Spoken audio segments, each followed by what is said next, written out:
नमस्ते बिटिया, हमेशा खुश रहो बिटिया। Myself JVN Dr. Astha Sikarwar, Assistant Professor, Department of Organ of Medicine, Faculty of Homeopathic Science, Jyoti Vidyapeeth Women's University, Jaipur.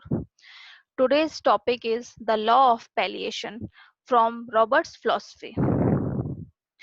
सबसे पहले तो ये पता होना चाहिए कि पैलिएशन क्या होता है. Palliation of disease is the removal of external symptoms of disease by external means like mechanical, chemical और topical treatment or by means of giving massive doses of powerful drugs internally. These methods have a direct physiological toxic effect but no true therapeutic or curative action. Palliation is relief of symptoms and suffering. Palliation helps a patient feel more comfortable and improves the quality of life but does not cure the disease. The basic of cure is the fundamental law of similars. The law of similars is the fundamental law also in the palliation of incurable states. Palliation is permissible in some circumstances as it remains the only means to relieve the suffering of the patient. These are the circumstances where the diseases of the patients are incurable and the patients are suffering from severe attacks of disturbing episodes like pain. Employing properly selected homeopathic remedy can bring about perfect palliation. In such cases, only the right way of palliation is permissible. There are other harmful methods of palliation which increase suffering and produce severe complications which are not permissible homeopathically. The administration of narcotics and sedatives suppresses symptoms and destroys the power of elimination by locking up the secretions in all states so completely that we cannot get a true picture of the condition of the vital force and energy upon which we must evaluate our symptomatology. The result of palliative treatment by the use of narcotics demands the continual increase of the drugging, for as soon as the effect seems to be subsiding, more drug must be administered.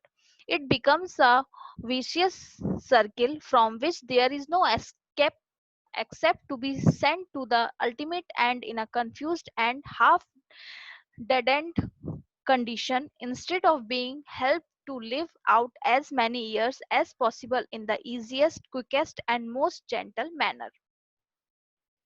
It is sometimes true when we have a case with alternating phases or series of symptom groups and we are unable to meet the condition with a remedy that covers all the phases, either because we do not learn of the alternating phases from the patient in the first place or because we do not know of a remedy to make condition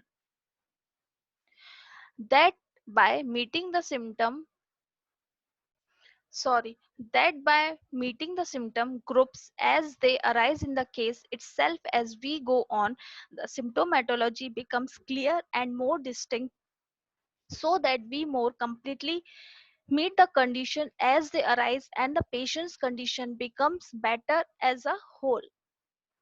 This is meeting the case by a zigzag process, removing the most pronounced and characteristic symptoms by the remedies more similar in each state, but it takes very careful prescribing or we are apt to hopelessly mix the case. This may be done in emergencies or when we cannot find a better method. It serves better as a palliative measure in incurable states than as a curative measure in curable states, and a failure in any of one of a series of successive prescription may mean the difference between possibility and impossibility of eventual cure. There is far more satisfaction and the case is much more complete if we can get a picture of the whole condition and of the single remedy to meet that condition.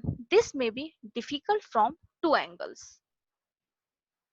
In cases of mechanical injuries where there is much pain and which would be subject to narcotic or sedative treatment under ordinary medicine, the homeopathic physician has a group of vulnerably remedies that will not only allay the pain or and distress the incident to traumatic condition but will prevent congestive suppurative or gangrenous processes and actually will hasten healing, whereas narcotics, while ending the pain, invite structural changes by slowing the natural recuperative powers.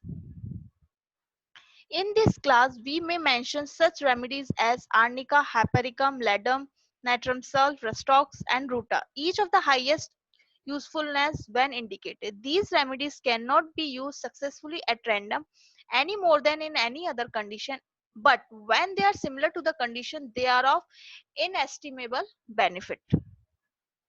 These are the things that may be done to relieve suffering. The same law applies in curable and incurable cases, and it is very essential in curable cases that no narcotic nor sorry, hypnotic nor sedative should be used, for the reason that these cloud the whole condition. But if the true reflection of the symptomatology be find, we have a basis for help which no other means could offer. In curable cases or seemingly incurable cases, we must put we must not put a limitation on the possibilities of the similar remedy, for in many seemingly incurable conditions the simillimum will so completely meet the situation as to obliterate the symptomatology of disease and pathology and will restore the patient to health. This session powered by digital version 2.0 Jyoti Vidyapeeth Women's University. I hope you are satisfied with my digital session. If you have any query, please mention it in comment box. I will resolve it. Thank you.